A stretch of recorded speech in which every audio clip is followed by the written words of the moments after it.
What's going on, everybody, and welcome back to Frankie's Aquatics right here on YouTube. So first things first, I hope everybody out there has had a great week. It's been quite the week for me, quite a busy week, which has kind of made me postpone this video until today. So apologies for that. I mean, I'm still within my time frame. I give myself Monday to Wednesday to kind of record, edit and publish a video. So technically I'm still within that time frame. So I'm not breaking the rules too much. So today's video is going to be an axolotl care guide. It's going to be a very basic care guide, but I'm going to try and run through everything that I do on how I choose to care for my axolotls, and I have done very successfully now for quite a while. It feels like it's been a lot longer than it actually has, but I have kept axolotls for several years now, and I'm doing great at doing so. And I just want to share my knowledge with you. As you know, I'm a breeder of axolotls, and I do have several for sale, which are going to be listed over on Frankie's Aquatics over on Instagram. There are a few that are reserved, but I do have a very small amount that are ready for sale. So if that's something that you're interested in, let me know. And obviously based within the UK, because I can't ship them all that way to the big place over there. So just bear that in mind. So thanks everybody for stopping by and checking out this week's video. If you're new here, I hope you're going to enjoy the content, and if you are a former subscriber, thank you very much for staying around. Take your shoes off, make yourself feel at home, get comfortable, make yourself a cup of tea and all that fun stuff. So without further ado, let's get cracking with today's video. Let's go. Oh, what's my knees? Oh, my knees crunching. This is Flixel. I've introduced this little guy in many videos. He was one of the first ones to grow out his legs, so this guy is a keeper. I'm keeping this guy for myself, although I have several more of them that look identical to this guy that will be for sale. As you can see, both front and back legs have grown through. Little air bubble, how cute. Doing fantastic. So first thing is, to understand what an axolotl is, we also need to go a little bit further back as to what they actually are. Many people say, you're the guy that keeps those walking fish, aren't you? You're the guys that got those fish with the legs, those like little lizard things. What is it? Is it a lizard? Is it a salamander? Is it a fish? What actually is it? Well, the axolotl is actually classed as a salamander. It comes from a lake which is pretty much extinct now. I mean, there are still a few there, but it's really struggling at the moment with the wild population. But it's from a place called, if I get this, if I can pronounce this correctly, it's Axolotl.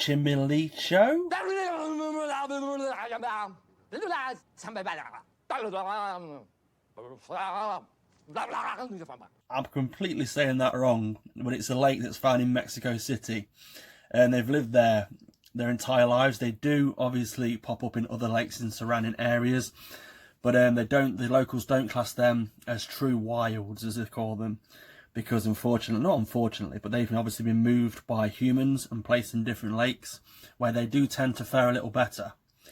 It's a hardy little critter, I'll give them that. They're very hardy and they're very forgiving on water temperaments. The only thing that an axolotl really requires is a regular food source, as any animal does, and then fresh, clean, cold water. They are very forgiving with water conditions, although the temperature of the water is quite important when it comes to an axolotl. Unlike many fish and other aquatic critters, these guys prefer the cold water, and the colder the better, really. Obviously, you don't want to chuck a load of ice in there, you don't want to freeze them, you don't want to freak them out with the temperature change too dramatically. But as long as you can sustain a nice, cool environment, these little guys will do just fine. I tend to change out, as part of my water routines with all my fish tanks and stuff, I change out about 30% of their water each week. Obviously, this guy is currently in the breeder's rack, so he's obviously got a bit of a different system. I change his water every other day, because obviously they're not filtered. It's just completely relying upon me to obviously maintain the water and clean out any poop and uneaten food. But as you can see, they are ridiculously cute, and if you put my finger there, he's going to assume I'm food, which I'll try and do for the video. But he's associated with me now as a food source. So whenever I go in here moving about, he either freaks out and swims off if he's not hungry, or he'll have a look at what I'm actually doing. But they're very cute. Oh, no, there we go, he's freaked out. They're very cute, and they are ready to be sold, which is kind of bittersweet for me. So yeah, I'll be listing a few at the end of this video, and we'll go from there. So this little guy did feature in an earlier video, but this little man is known, well, I say man, it could be a female, I don't really know. But we'll go with man just for the sake of the video. This little guy is known as Buddy, another one I'm seriously considering keeping. As you can see, both front and back legs have grown through. And yeah, he's doing great. He's known as a wild type. So basically, I forgot to mention in the previous segment of the video that Flixel is known as a leucistic. And this little guy or girl is also known as a wild type. So basically, it just basically goes off the markings. Really cute. This guy had to be separated quite early on because he outgrew his little siblings fairly quickly and decided to try and eat them. Luckily, I kind of caught him in the act, or at least I think I did. I don't think he managed to eat any of them. I kind of caught it nice and early, so I obviously separated him accordingly. Axolotl is not really known for being cannibalistic, so to speak, but they will take the opportunity if it is granted before them, more so when they're little. When you get older, you don't really have to worry about that so much because they learn what food is and what food isn't. But when they're tiny like this, you kind of have to keep your eye if you're keeping them in large amounts. Unfortunately, obviously being a breeder myself, I kind of had no choice really other than to keep them kind of together. And as they max out and start to grow out, I do separate them accordingly. I have quite a large rack system, so the space isn't an option. It was just basically while they're all eating baby brine shrimp, because that's what you have to feed them when they very first hatch out their eggs. These now feed on bloodworm, and I've got them all eating fresh bloodworm. As you can see, quite a dirty tub at the moment. Little bits of debris everywhere, which I'll be sorting out. And then he said little bits of Debbie. That just sounds like a horror movie. Little bits of Debbie in the water. Axolotls are quite available. Well, they are within the UK. There are several breeders, including myself, that obviously specialise in this sort of water aquatic creature. For me, Frankie's Aquatics is absolutely going to cover more than just axolotls, but these guys will be the staple of our channel. I love axolotls. I have a massive passion and drive to care for them correctly and obviously provide solid information for you guys, so hopefully you guys can learn a few things along the way. So yeah, Frankie's Aquatics will not just be solely about axolotls, but they will be the main staple of our channel. You can get these at pet stores as well, although I do tend to just steer very carefully, and I don't mean anything bad towards the pet stores here. I'm not here to bash anybody over the head, but I tend to find when you go to pet stores, they kind of get them in quite large numbers, and I'm not saying they don't know what they're doing, but they tend to house a lot of them together. So the chances are, if you buy them from a pet store, you're going to find missing limbs, which obviously one of the beautiful things about an axolotl is obviously the feet and the other body parts will regenerate. They have that unique ability to regrow body parts, which is quite fantastic, quite mesmerizing and quite surreal to see. Flick, my wild type male, was from a pet store, and he came missing 2 feet. He had one of his front feet was missing and his back foot was missing as well. After a lot of love and a lot of TLC and good food and good water quality, his limbs did grow back. Unfortunately, he has got a smaller foot at the front. I will show him later on in the video. But they do grow back, but doesn't mean that they should be losing them in the first place to grow them back. The way I see it, if you can prevent them losing their limbs in the first place and other body parts, you should pretty much be doing that.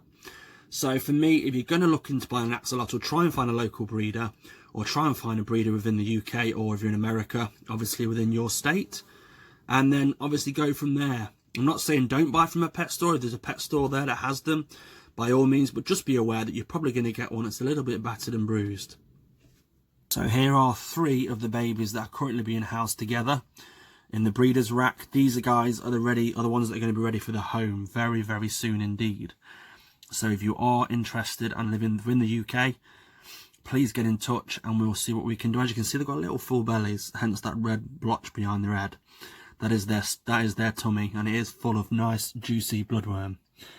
I love these guys so much, and I know I say it all the time, and I absolutely pride myself in making sure these guys are okay before me, and that sounds a bit crazy. First thing in the morning, before I've even got in the shower, before I even flicked on the kettle to have my coffee, I straight away pop over to the breeder's rack and I check on my little dudes to make sure they're okay. So they're absolutely grown with love. I love them dearly, I really do. And these are the leucistic sorts. The chances are there will be dirty leucistics, which basically means they'll have nice little cute freckles. I'll try and zoom in actually, see if I can get a... So there you go, if you look on his head, or her head, You see that little tiny brown dot there? There's a chance that that is spotting out to be a dirty cystic. But they're just, oh, I just love them. I think anybody that's unsure of them, when they see them in person, they tend just to go, oh, they're so cute, because they are. I call them water puppies, and they steal everybody's heart. People get confused by them as to what they actually are, which is absolutely fine. But they're adorable, they're lovable, and they are great pets. And once they associate you as their food source, you'll have a friend till the end. Nice little Chucky reference there. Without any video that I do of my axolotls, I'd be absolutely cursed out by you guys if I didn't show Mummy and Daddy. So here we go again. This is my beautiful girl who I love so very much. I would be lost without his little face every morning. This tank is set up directly beside my bed, and they just melt my heart. They really do. So this is Pixel. She was my first ever axolotl. As you can see, doing fantastic. She's got this little goof face about her where she looks like she's going doe all the time. She's so cute, so freckly and adorable, and I love her very much. She was purchased from a company, a breeder known as Bristol Axolotls. Great company, great communication. I can't recommend them enough, which might sound a little bit strange. Breeders recommending other breeders, but in this hobby I think it's a very friendly hobby, and I think we should all look out for each other and look after each other. For example, if someone contacted me looking for an axolotl and for whatever reason I couldn't provide, I'd absolutely recommend another local breeder that I know. I'd like to recommend people that I know are good and trusted within the hobby. I think that's what it's all about, looking out for each other. So Pixel is going to politely back up out of here because she realised I'm not going to feed her. So I'm going to show you the next little chap on the list. So this little face here is Flick. As you can see about his foot I was telling you earlier on, it did grow back, but it never grew back how it should. He's kind of got a smaller foot, and he's got a little nubbin. Can you see the little nubbin? I call it a little nubbin. It's a Friends reference.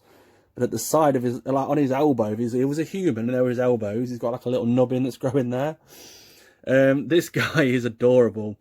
Someone described him once as being so ugly that he's cute. I don't think I agree with the ugly thing. I know some people get a bit weirded out by them because they are very Jurassic looking. But this is Flick. I absolutely adore him. He's not quite as tamed out as the little lady at the back over here. She's very tame, hand-fed from the moment I got her. Whereas this chap, once he tends to see that Pixel's doing okay and she's feeding from me, he will come up for a feed. But otherwise, he'll happily wait his turn. As you can tell, much slimmer on the old waistline compared to Fatso at the back over here, who absolutely loves the food. Everyone thinks she's always pregnant, but she's not. She's just obviously very well fed and very well loved too. So there you go. That's Mummy and Daddy. My favourite of the group. So there you have it, that's my axolotls. Now we're going to talk about how you best care for the axolotl. So first things first, tank size. What tank size do you need? The recommendation on the internet, which I tend to find, which is you can bend the rules slightly. Bear with me on this. You can bend the rules slightly. But there's a few things you've got to take into consideration before you do so. So the average tank size is 10 gallons, which works out at about 45 UK litres. I don't even know the term UK litres is a real thing, but I'm going to stick with it because we do things in litres over here. It's about 45 litres for one axolotl. My rule of thumb is the bigger the tank, the better. The more spacious the tank, the better. So if you've got a bigger tank available, I mean, when I very first got Pixel, she was a little tiny dot, but I put her in this huge 60 odd litre tank, and she looks so lost. She looks so tiny, so diddy, but she obviously grows out into that tank. The bigger the tank, the better. Again, you can bend the rules slightly on size. You'll find some people that choose to keep them in racks and racking systems with basic air filtration in there. That works too, whatever works for you. For me, it's not so much about the size. Obviously, you don't want to put them in a shoebox. You can bend the rules slightly on tank size, but the key for me is making sure the waters stay on point. I'm absolutely obsessed with getting the waters right. You need to make sure the ammonia, the nitrites and the nitrates are absolutely on par. I'm going to be doing a video in a few weeks' time on how to cycle a tank. I won't bore you with the details in this, but it is absolutely important that you do cycle the tank and you keep on top of its water maintenance, from water changes to water checks. You need to do all that fun stuff to make sure your axolotl is happy. When it comes to the axolotl's housing, regardless of the size, you're going to need some sort of filtration on there. Filtration is, as long as you've got a filter that works great with the size of the tank that you've got, you'll be fine. Obviously make sure that it's working correctly. It's not too fast flowing, because axolotls tend to get a little bit freaked out when the water's a little bit too fast. I'm in the process here at Frankie's Aquatics of transferring all of my tanks from standard plug-in filters, cartridge filters, to air filters. I'm going to have all my tanks running from an air filter. It's going to make my life a lot easier. Not only that, it also provides airflow to the tank too. So you're not only just filtering the tank while you're using an air filter, you're also going to be providing it's a nice filter and a nice airflow too. It's a win-win really. As for lighting, you don't need to worry about lighting. I do tend to have a light on my bigger tank that's just behind me with pixel and flicks in it. The reason I do have that is because I like to do it when I'm doing videos like this. I can just click the light on for a second, record a nice piece of footage or take a few photos for my Instagram. And then as soon as I'm done with that, the light goes off, because axolotls are very sensitive eyes.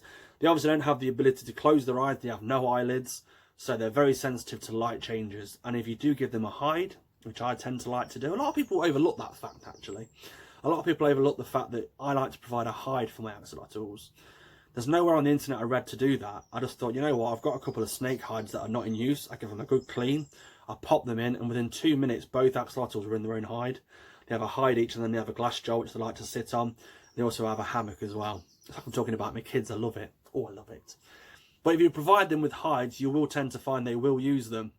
Don't worry about lighting. Lighting is not needed, although you can have one for lighting. You can have one for photo and video purposes when you want to show them off a little bit. But other than that, you don't need them. A heater is not needed. The colder the water, the better. The axolotls tend to like cold waters. If you put their water too high, you can actually make them sick. Long-term exposure to high temperatures will cause them fungus. It isn't very pretty. It tends to build on the gills, almost like cotton wool. I hate that stuff. Almost like cotton wool. It will start to form. It will eventually fall off, but it tends just to keep growing until it's treated. You can treat it. I won't go over it in this video. I will do a future video. I've never had fungus on any of my axolotls, touch wood. And that's just been by taking jolly good care of the water and feeding the axolotl happy, healthy food and keeping them happy. It's as simple as that. So filtration is important. Water temperature is important. Lighting is not needed. Cold water is a win-win. Winner, winner, chicken dinner. You don't need substrate in an axolotl's tank, and you might benefit by not having substrate within the tank. 2 reasons. The first reason, axolotls will hoover up anything that you put in front of them. If they think it might be food, they will try and eat it. And if it fits in their chops, if it fits in their chops, they will try and inhale it and swallow it and eat it. There's a video that circulates around on Instagram and other social media where people like to tag me in occasionally, of an axolotl eating a massive pebble. Obviously, he must have been on some sort of crazy stone substrate, and he's obviously like a big old hamburger, but it's a stone, and there's a guy with a pair of tweezers gently removing the stone from the axolotl's mouth. So pretty much whatever they can fit in their mouth, including their own, they will try and do it. So if you're going to keep axolotls together, make sure you keep them well fed, because they will Pac-Man each other. Substrate, I choose to use none. I did have sand in there for a little while, but the other reason I don't use substrate is because they're very dirty. Axolotls are renowned for being very dirty little critters. They do poop a lot. They poo out little tiny chocolate logs, as I like to name them to make the kids laugh.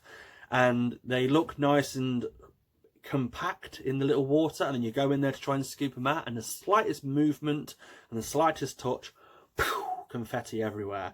They are messy, very messy. So it's a case of seeing it, and as soon as you see them, you go in there with a turkey baster and remove it. If you don't, you can bet your bottom dollar that your axolotl is going to stand on it and it's going to go absolutely everywhere.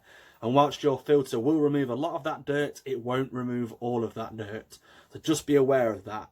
It's not just for the sake of the axolotl swallowing the sand and making itself impact and making itself sick. It's a lot easier for the carer, the keeper, to go in there and spot clean. It makes your life so much easier if it's just a bottomless tank. I talked a little bit about this earlier, but when it comes to food, what do you feed your axolotl? You're going to want to feed bloodworms, live bloodworms if possible. You can buy the frozen stuff that you just defrost. They'll eat that too. So bloodworms, while they're tiny, as they get older and they can't seem to fill them, because axolotls will eat for England, they really will. They'll just keep going. You want to start feeding earthworms.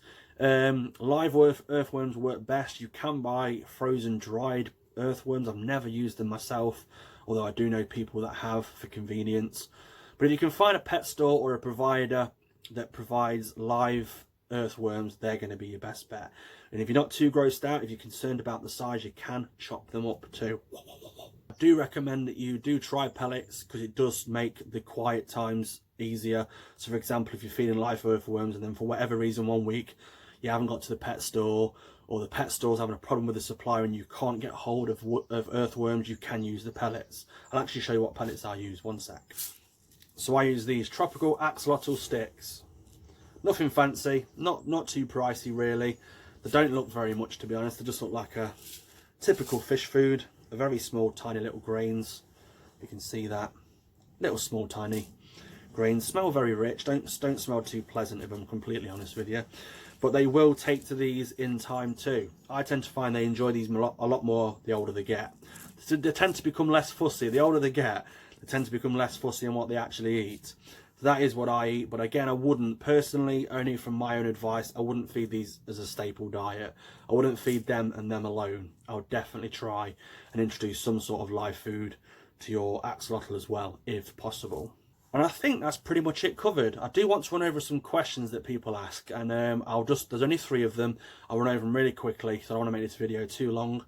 And it's just questions that people ask me, and they tend to, I tend to see the crop up a lot more than most questions, so that's why I'm highlighting them today on part of this care video and answering your questions the best I possibly can. So the first one is, can you hold your axolotl? You can kind of put your hand in the water and let your axolotl come to you. I wouldn't suggest you splash your hand in there fishing around to try and grab a hold of them. They're quite squidgy and they're quite delicate, and they're absorbent to your hands. So if you're going to go in there with your hands anyway, you should always be cleaning your hands. Good scrub down. I'm not going to teach you how to suck eggs, you know how to wash your hands. But make sure your hands are spotless, because they are absorbent. So if you've gone in there, let's say you just sprayed loads of deodorant on yourself or aftershave, not that I use that stuff on my face, and you obviously got it on your hands and you go into your tank, you're going to pass that over onto your axolotl, which could technically, worst case scenario, be toxic to that poor little thing, and you're probably going to kill him. Obviously unintentionally, but there you go. You've got to be careful. Make sure your hands are clean. So if you do go in there, I tend to coax them with food. Pixel will come and sit in my hand while she eats. A long time it took to get her to do that. It's a trust thing. They build trust with you, and obviously the food is more of a tempting appetizer for them to come and approach you in the first place. But I tend to hold an earthworm in between my fingers there like that, and I hold it so it dangles down and onto the palm of my hand. I pop my hand in the water, and then I stay still, and eventually Pixel will come over to see what's going on, and she'll sit on the palm of my hand while she eats a worm. Sometimes she'll miss and try and hoover my thumb up or my little pinky, which is quite comical. Doesn't hurt. It's a bit freaky looking down and seeing an axolotl attached to your finger, but apart from that, it doesn't hurt. And then over time, obviously, you can build that rapport with your little water puppy, as I like to call them. But I wouldn't go in there grabbing them and all that stuff. And absolutely, you can't take them out of the water. But that's the next question. So another question I get asked a lot is, can they come out of water? A lot of people that are a little bit of a novice when it comes to these animals assume that they're a lizard and they can actually come out of the water. And some salamanders do come out of the water.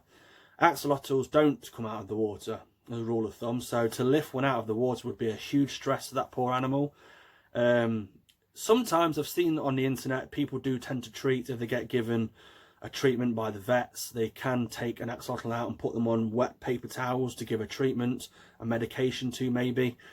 But it just looks really distressing, and it's not something I would personally do. If I ever had to do that for any of my animals, I would probably dilute the water and shallow out the water rather than take them completely out. They just look like jelly. They just look like someone slapped a blob of jelly onto a piece of paper, and they just kind of, they look so uncomfortable. They will walk and they will sort of breathe, but I can't imagine it being too kind or too friendly. So unless you have absolute very good reason, and even then, never take your axolotl out of the water. They don't come out of the water. On extremely rare occasions, they do evolve and they do become land animals, but I won't go into that and confuse you, because if I'm quite honest with you, it confuses me. And the last question that I get asked quite a lot is, can you keep axolotls together? I touched briefly on this in the video, but yes, you can keep them together. The only bit of advice I would give is I'd wait until they're both of a certain age and of a certain size, probably about this big, before you start housing them together, because they do tend to try and eat absolutely anything you put in front of them, including the cells. They will have a go at trying to eat other axolotls. It's not like an evil deed that they're trying to do. It's just that anything that moves or looks appetizing swimming past them, they'll go for. It's just their mentality. As they get older and they learn what food is and what food isn't, they will become less snappy and they will tend not to go for each other. But as long as you keep them well fed, that is, of course. But you can keep them together.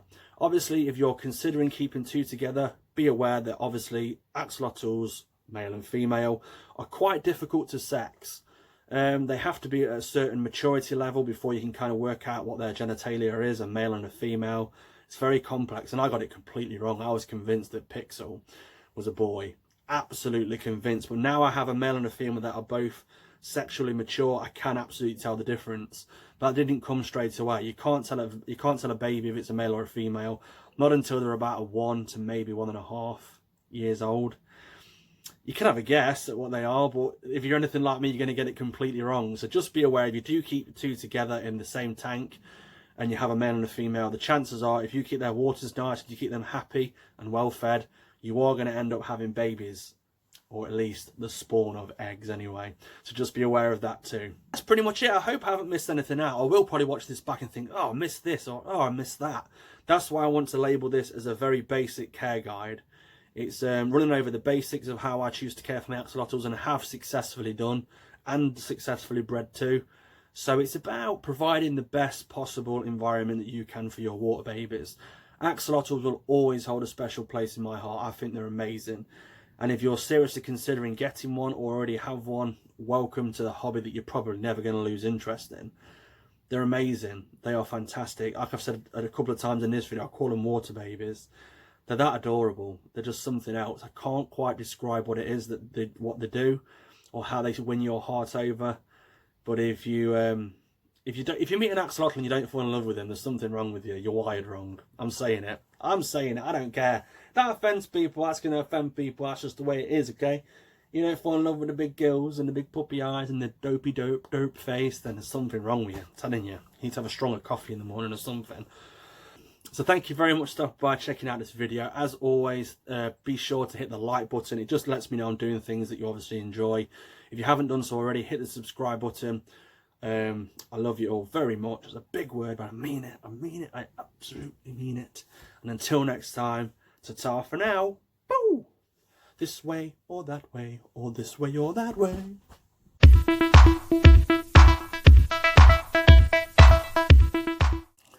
I wonder how they taste. No, not a chance. Not a chance. Not a chance, Jeffrey. Not a chance.